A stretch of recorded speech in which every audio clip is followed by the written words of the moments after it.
Hi guys, my name is Tom and I'm the Tech Chap. Welcome to my in-depth iPhone 6 review. If you're interested in the iPhone 6 Plus or the differences between the 6 and the 6 Plus, I have separate videos looking at those a bit more closely. But for now we're taking a really detailed look at the iPhone 6 and over its predecessor, the 5S. It's got a bigger screen, it's bigger overall, it's got a better camera, faster processor, and the design's been improved. It's bigger but it's thinner. But it is actually a little bit heavier than the 5S, and not everyone's going to be a fan of the new design. I'm not sure I am just yet. So it's a fairly standard upgrade across the board. We're pretty much used to this now with Apple every year, but by far the biggest change here is that bigger screen at 4.7 inches. Prices start for SIM-free unlocked models at about £539 or $649 for the 16GB model. But as I go into detail in my review, I would really not recommend the 16. If you can, opt for the 64GB model. You'll be worried about storage capacity the entire time you own it if you opt for the smaller one. But that does bring up the price a little bit. We're talking £619 or $749 for the 64GB model. So it is expensive, but it is an iPhone and we're pretty much used to this cost by now. So let's get down to brass tacks. Is it any good? Has Apple done enough to fight off the competition? And should you buy one? Let's find out. As soon as you pick up the iPhone 6, you know you're going to enjoy using it. You might not be a fan of iOS or how much it costs, but picking it up, unlocking it with the Touch ID, and just swiping around the home screens is always a great experience. It's reliable, it's smooth, it's simple, and that's all great, but except for the recent addition of Touch ID, I felt that way pretty much about every iPhone since, I suppose, the 3GS. So why am I still spending £500 or £600 on the new iPhone 6? Well, it all comes down to one number, really, 4.7 inches. The first thing you'll notice is how much bigger the screen is compared with older iPhones. But in reality, it's still not that big. 5 inches was the average screen size for a smartphone in 2014, and personally, that would be probably the perfect size for me, but everyone has their own preference. What 4.7 inches does mean, though, is that, in my opinion, the iPhone 6 is the best high-end flagship phone for one-handed use. It really is. I can reach everything I need to, from the top row of apps to swiping down from the notifications with my thumb. This ease of use is an unexpected pleasure. Having just reviewed the 6 Plus, and I'm currently using a 5.2-inch Sony Z3 for my day-to-day use, the reachability, the portability, and just the ease of use is actually become a selling point now, and that's actually quite interesting for me personally reviewing it. And it's one of those things that if you have been used to a larger screen phone, you'll definitely notice how easy this is to pocket, to use, especially one-handed. But if you're used to buying iPhones, you have an iPhone already, then actually what we all see is a big benefit, a big screen change. And I think you'll really appreciate the extra real estate you get here. Now, although I can tell you about the 3.5mm jack on the bottom, the lightning port, speaker, and on the right the nano SIM, power button, and the left the volume rockers and the toggle for silent mode or not. But you probably already know all about that. The most important aspect of the design overall is simply its portability. It's lightweight at 129 grams, although that's actually up from the 5S's 112 grams, so it is a bit heavier if you're coming from its predecessor. It's incredibly thin, just 6.8 millimeters thin, and overall the aluminium body gives it a really premium feel, and this is sort of accentuated by the smooth glass front and comfortable rounded corners which fit really nicely in your palm. It's a great phone to hold, it's a great phone to use. You could argue that the older smartphones were even more portable with their smaller screen sizes, sure, but what the iPhone 6 does is combine the rare, especially in 2015, feature of portability with a great screen, superb camera, and the latest, fastest A8 processor.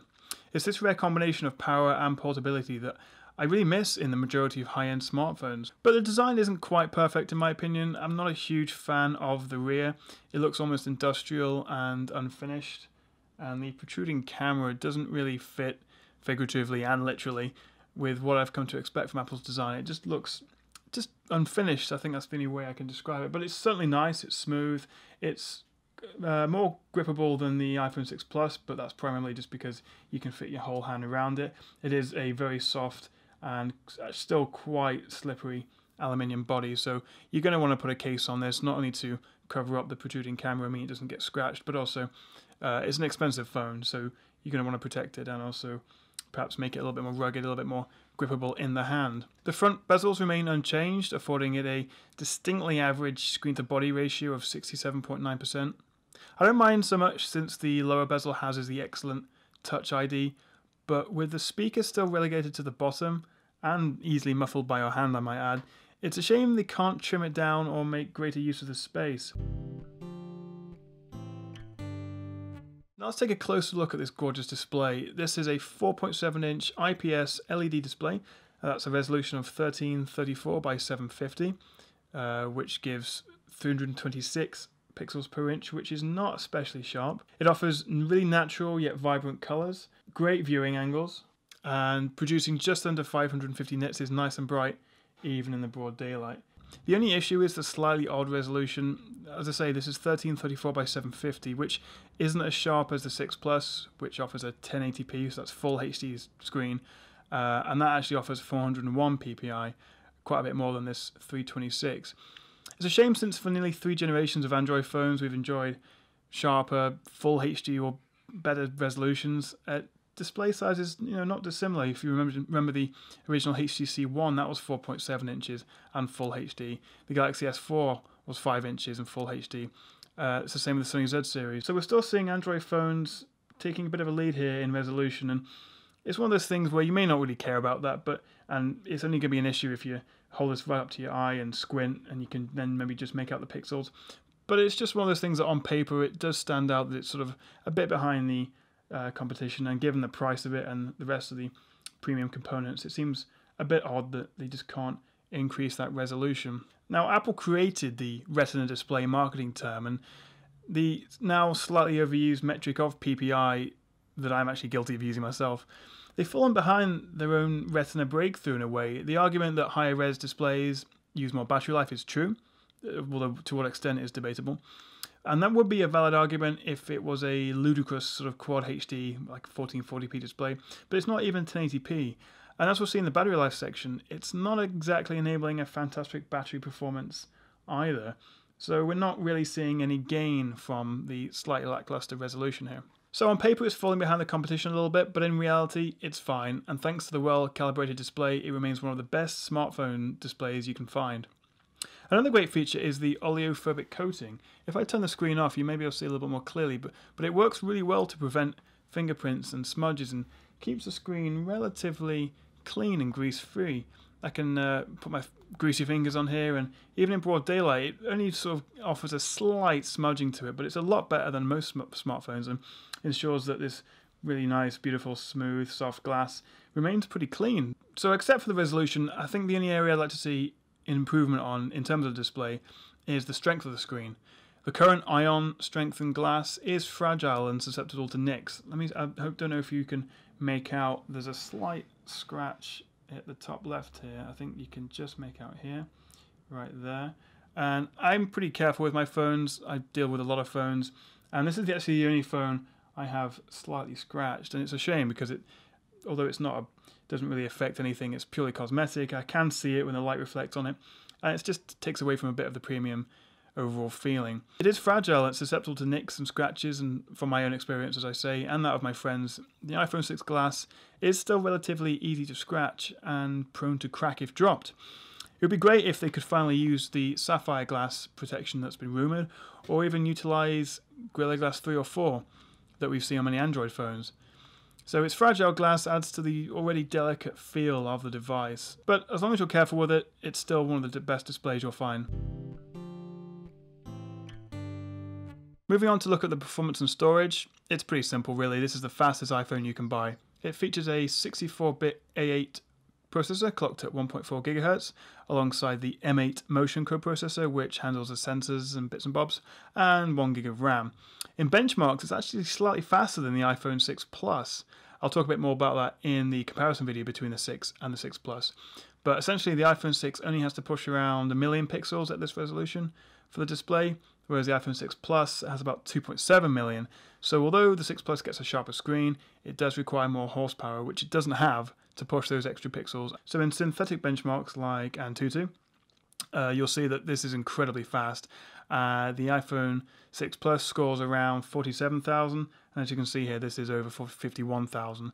So It is faster in synthetic benchmarks, but in reality, you're not really going to see a difference. But I think it's quite interesting that even though the iPhone 6 Plus is more expensive and perhaps people associate it as being better and therefore perhaps faster, it's not actually the case. And but on the other hand, you are losing a bit of the clarity in the display, this only being just above 720p.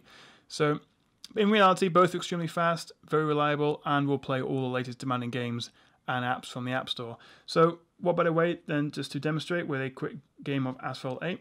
I'll jump right in. And this is also a good opportunity to demonstrate the speaker a little bit. One issue I've found on this and the iPhone 6 Plus is the single speaker placement in the bottom is fairly easy to muffle with your hand or your palm or your finger. Perhaps I'll show you while I play this, but this should also give you a bit of a demonstration of how well the speaker works. So let's jump right in. I don't want to do a tutorial.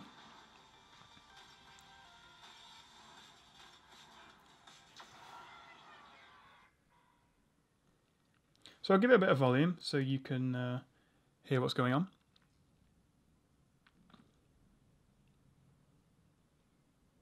It still takes a few seconds to load. But I'll use this point to demonstrate the speaker. It's pretty good. But quite easy to muffle.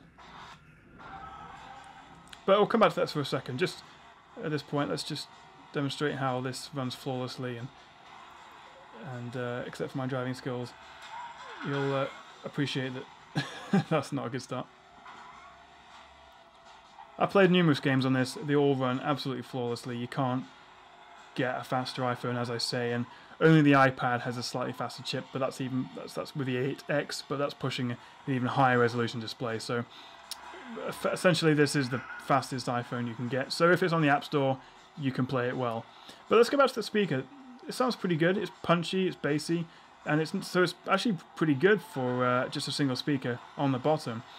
But if I accidentally muffle it, or I'll do it on purpose, you can see that you can hear that it really does affect the sound quality. And now that's to be expected. You know, you're putting your finger over it. But this is a fragile phone, and I'm likely to grip it quite substantially in order to not drop it or break it. And in doing so, I'm often finding myself like this, covering up the speaker, so I could play it upside down. It's obviously not going to flip, but to demonstrate, it's still, again here, it is muffled. So it's a bit annoying that, and I found this on my review of the iPhone 6 Plus as well, it would be great to have a second speaker perhaps on the top, or even front-facing speakers ideally, but it's a great speaker, but you just have to be careful not to muffle the speaker with your hand. But probably most people would use headphones anyway, so it's not the end of the world. Now, just a quick mention that although this does only have 1GB of RAM, which is actually far less than most high-end Android phones where we're seeing 2 or even 3GB, the way the iOS handles multitasking means it's not really an issue. Basically, multitasking isn't quite as extensive as it is in Android. If you switch between apps after a short period of time, going back to it basically restarts the app anyway. So let me see if I can demonstrate that to you. I'm just going through a few different apps here. So if I were to go back to the game, we'll see how it leaves off. That's not too bad. But essentially it handles multitasking a bit differently than Android phones. But to be fair, I think I prefer it like that. I don't have to worry about RAM issues. It's also less of an issue perhaps because you're not exposed to RAM usage statistics, which are slightly more accessible on Android phones, or the slightly more frequent app crashes you get on Android. So despite only having 1 gig of RAM, it performs much more reliably than pretty much any other phone on the market. And this is a credit to iOS, but also the problems associated with hardware and software fragmentation on Android devices. So in terms of performance, it's brilliant. You can't fault it. It's really, really, really fast, and anything you want to play from Candy Crush to Modern Combat to Asphalt 8 will run nice and smoothly on this. Now moving on to the storage, as we discussed with the price in the intro, I'd really highly recommend opting for the 64GB model. I have reviewed the 64GB iPhone 6 Plus, but this is only the 16GB model iPhone 6. And so if I show you in the settings that even with 16GB, the actual capacity available to you is only 12GB. And after you put a few apps on, perhaps you download some music, as you can see here, I've only got a couple of gigs available left to me. So for such an expensive phone, this still cost me 550 quid at 600, for 16 gig. I would pay that little bit extra if you can. I really would, to get it up to 64 gigabytes. It's a shame that Apple, don't offer the 32 gigabyte option as the default. It's a little bit cheap, I think, or at least even if not default, provide it as an option so we don't have to pay the full extra amount up to 64 gigabytes.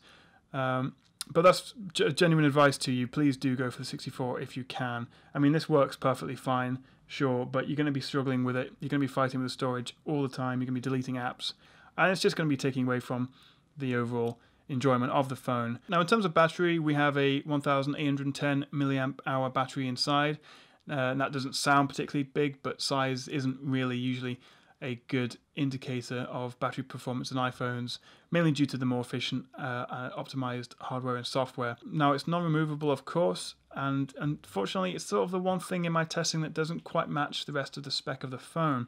Although improved with the 5S, battery life is still pretty average. If I'm going to take it to work with me the next day, I definitely need to charge it overnight.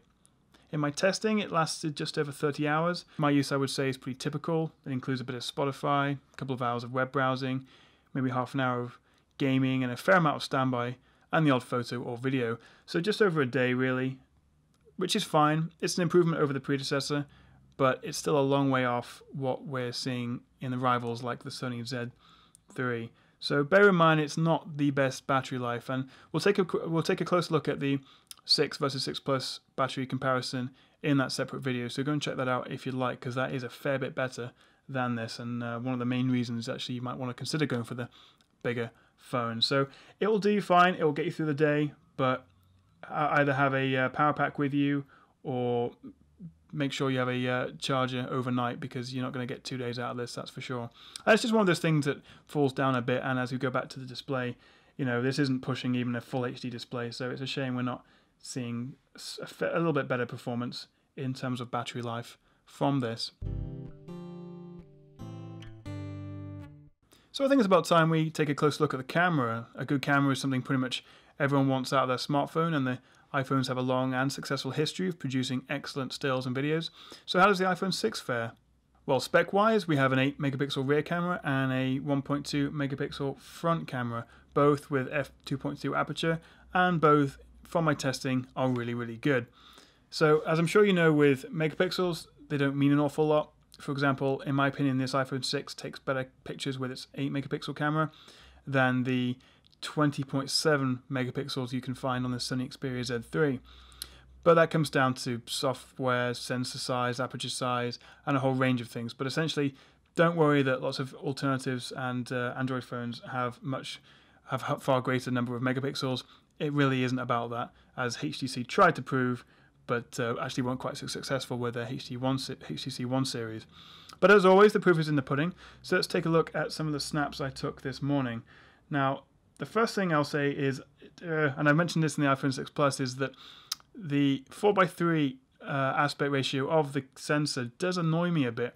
In other phones, you can perhaps opt to lower the megapixel count in order to get a 16:9 shot, and I appreciate you can always crop it yourself, but in the camera mode and in the gallery, you get this black letterboxing either side of the image, and it's just a little bit annoying in my opinion, because everything else I use is 16:9 from my TV, my laptop, my main computer, my other phones. So it's just that little grievance. It doesn't take really anything away from it. I know you can crop it, and most people don't care, but for someone who uses their camera a fair bit on the phone, it would be nice to have a 16:9 sensor in it. So let's take a look at a few pictures. If I show you, I went for a little walkabout this morning to show you a few candid photos and videos. So if I jump in with this picture of a clock, you can see immediately it's a little bit distracting, the white either side, the bars at the top. But if I show you here, okay, it goes black, so it does blend in a bit. Picture looks great. The clouds still retain some detail, even though they're quite bright, and the foreground is quite dark. We're keeping detail throughout.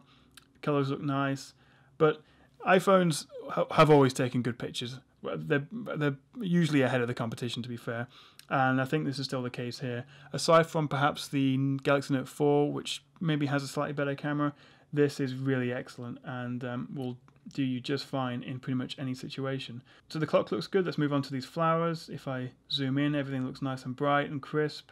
If you zoom right in, you can see a little bit of noise, a little bit of the software post-processing, which muddies things a little bit, but that's only if you really crop right in, and for most people, from a standard view, you're not really going to notice that. Now I want to talk to you a little bit about the video side of it. Not everyone knows that this actually does have the capability to shoot 1080p, but in 60 frames per second. There's a little mode in the settings, I'll show you, where you can actually enable that.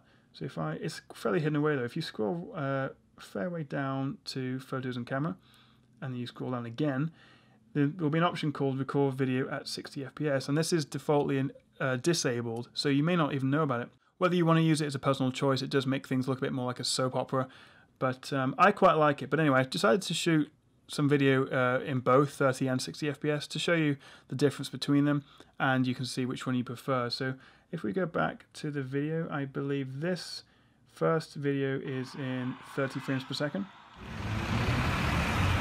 This is my little history. Nothing particularly interesting, but you can see everything looks nice, colours are rich. And if we go along again, this is the same clip, a few seconds later obviously, but in 60 frames per second.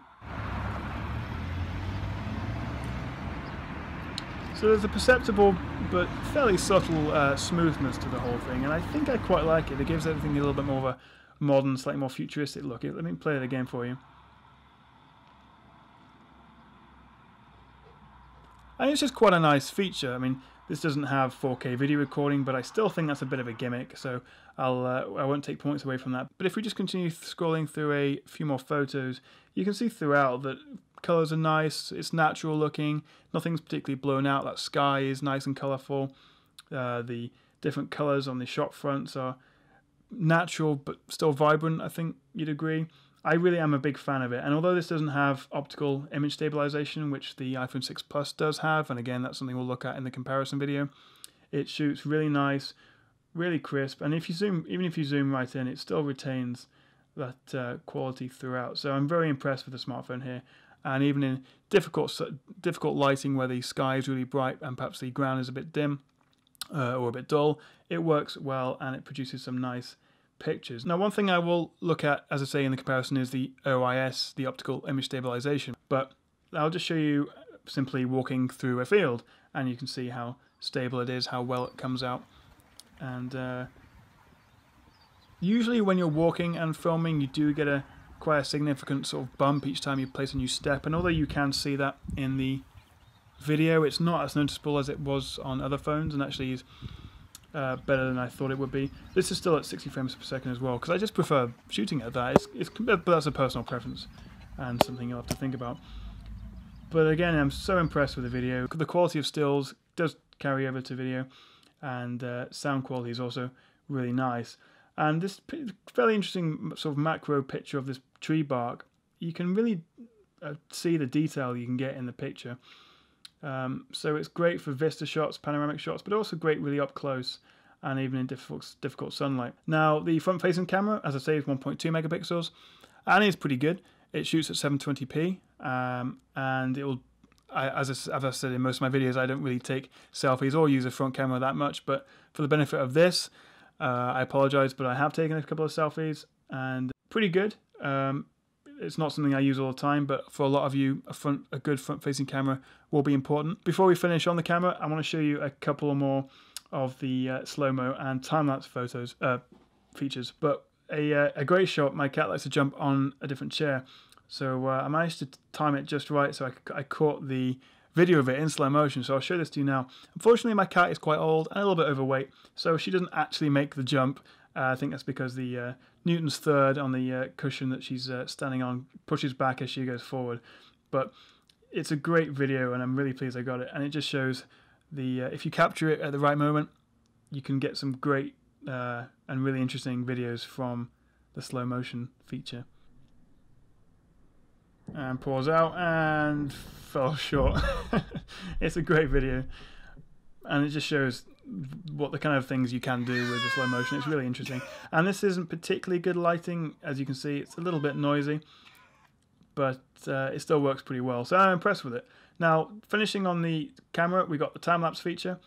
Sorry I haven't filmed anything particularly more interesting than a British sky, but you can see it's kind of interesting. The clouds were moving incredibly slowly, not really even perceptively at any speed when I started doing this. But I left this out there for about 10 minutes, came back, and it's pretty interesting to look at. And I think if you perhaps have something more interesting to film, maybe a road or yourself doing some work, it's quite interesting to look at. I can hear myself keep saying the word interesting, and that is what it is. You know, you're not getting gimmicks essentially on this. It's a really great camera, great stills, great video, but you're also getting some pretty fun and pretty interesting features to it, and I will call them features as opposed to gimmicks. Something that's a little bit rarer these days. So I'm dead impressed with the camera, and if you know, it really is a selling point for the phone. Now, I won't keep you too much longer, but I'll quickly mention the call quality is excellent. It's very, very good. The earpiece mic provides a warm, natural voice tones, and I sound pretty clear to the people I'm talking to. There is a noise-cancelling headphone that sits at the top of the phone to improve sound quality when taking calls. There's also a new system which uses your data connection to actually boost the voice signal. It's known as VoLTE, or Volt, I suppose, although your network needs to support it, and I actually can't test that feature because it's not currently available in the UK at all. But the iPhone 6 has really good call quality. It works well as a phone, and you'd hope it would, considering how much you paid for it. The noise cancelling mic works well in windy conditions, and voice quality overall is very, very good. So for a phone, it works. Now, I'm currently running iOS 8.2, which was primarily for compatibility with the upcoming Apple Watch, something I'm looking forward to using and reviewing for you guys, and I'll probably pair it with this. Most people know how iOS works and what it's like to use, so I won't bore you explaining every single feature of the latest iOS, but essentially, I really like iOS. There are very few crashes, it's very reliable. You've got Siri, you've got some of the Apple apps, including Health and Passbook, which you may or may not use. But at the end of the day, it's reliable, it's smooth, it's simple, it's easy to use. But on the other hand, you know, you could argue it's a bit stale. I do appreciate you have the parallax wallpapers, which offer a little bit of motion, I suppose, to the home screen, but it's a bit boring, it's a bit dull. The lack of widgets or live tiles, sort of, that you can see on Android and Windows phones, is you miss it a little bit. So it's not going to be a big deal for most people, especially if you've never really used an alternate operating system. But I do appreciate the clock does move. But as a whole, it's getting a little bit stale, I think. We haven't seen much innovation here for a good few years. Despite all that, though, I would still say it has the best app ecosystem available on any operating system. Just the apps are just a little bit more reliable, a little bit more well optimized, and that's primarily because there are fewer devices and the hardware is pretty similar and less fragmented as opposed to Android. So if you want to play games, if you want to use apps, the range available to you, the performance and smoothness that you get with this latest iPhone and the A8 in the back, all adds up to just a great smartphone experience. I really can't fault it. Now I'll leave you with a few little tips and tricks I found in my use of the phone. First of all, you can actually talk to Siri, and I know you know that, but you can actually say, "Hey Siri," while the screen is off, and it will respond to you. But you do need to have the phone connected to a power source or charging when doing that. But I'll show you how you do it. If you go to Settings, and then go to General, Siri, and then you enable Allow Hey Siri. So if this was plugged in, I could then turn that off and go, "Hey Siri," and it will wake up, and I can do my bit, talk to it, and whatever you want to talk to Siri about. Another little trick I quite like is if you go to your photos and you've taken a photo, let's have a look at this menu here. If you edit photos like that, you can see here, you can edit the exposure, you can add filters, you can crop it. But let me show you if you add a filter, say like that. If you hold your finger down, you can revert back to the original image. So if you've made some edits and you want to see whether you prefer the original, then just hold your finger down and you can see the differences. It's pretty neat, and not everyone knows about that. Since iOS 8, you can now add third-party keyboards. So if you're not a fan of the Apple keyboard, you can now change it, and just go to the App Store, download one of the most popular ones, which is either Swipe or Swift Key, and then you go to keyboard settings within settings and change that. So it's nice that it's becoming a little bit less closed, a little bit more open, and you can customize it a bit more, which is always a good thing on iPhones. So having reviewed it pretty thoroughly, I'm really impressed with the iPhone 6. It's one of my favorite smartphones I've ever used or reviewed, and I'd highly recommend it to you. It's got a fantastic camera, a really nice display, even though it's not quite perhaps the resolution we'd like in 2015, but it's just an all-round great package. And of course you are paying a bit of a premium. It's an Apple product, it's more expensive than rivals from Android or Windows, but you know what, it's almost worth it, and I actually do recommend it to you. As I say, please opt for the 64GB model. It's a bit more money, but you'll be kicking yourself if you don't. And it's just a genuine pleasure to use. It reminded me finally, after coming down from some larger screen size devices, that a one-handed device, the ease of use is actually a feature for me now. It's not just a result of a smaller screen size. It's something that I've actually come to appreciate. So whether you coming from the F5S and you'll be appreciating the bigger screen and it'll be a step up for you, or whether you're already on a different phone, perhaps with a bigger screen size, because this is a bit below average currently, 4.7 inches, and the average is 5 inches. So either way, you're getting a bigger screen, and that's great if you're coming from the 5S or a older iPhone, or if you're coming down from a bigger phone, you'll appreciate the portability and ease of use of it. I know I did. So with that said, it's one of my favorite smartphones. I'd highly recommend it. Please opt for the 64GB model. And I think that's pretty much all there is to say about it. It's a fantastic phone. And I'm looking forward to pitching this against the latest and greatest Android phones as they come out throughout the year. But for now, this is probably my benchmark phone. It's the best iPhone you can buy. It's the fastest iPhone you can buy, actually beating the 6 Plus, interestingly. So if you're in the market for a new smartphone, this should be really high on your list. So that's been my in-depth review of the iPhone 6. I hope you've enjoyed it. Please check out my videos for the iPhone 6 versus 6 Plus comparison, and also my 6 Plus review if you're interested in those. If not, check out techchap.com for more, and please like and subscribe. Your subscriptions allow me to continue to buy expensive pieces of kit and come and show you. But it's been a pleasure talking to you. I hope you join me again. Thanks for watching, guys. Cheers.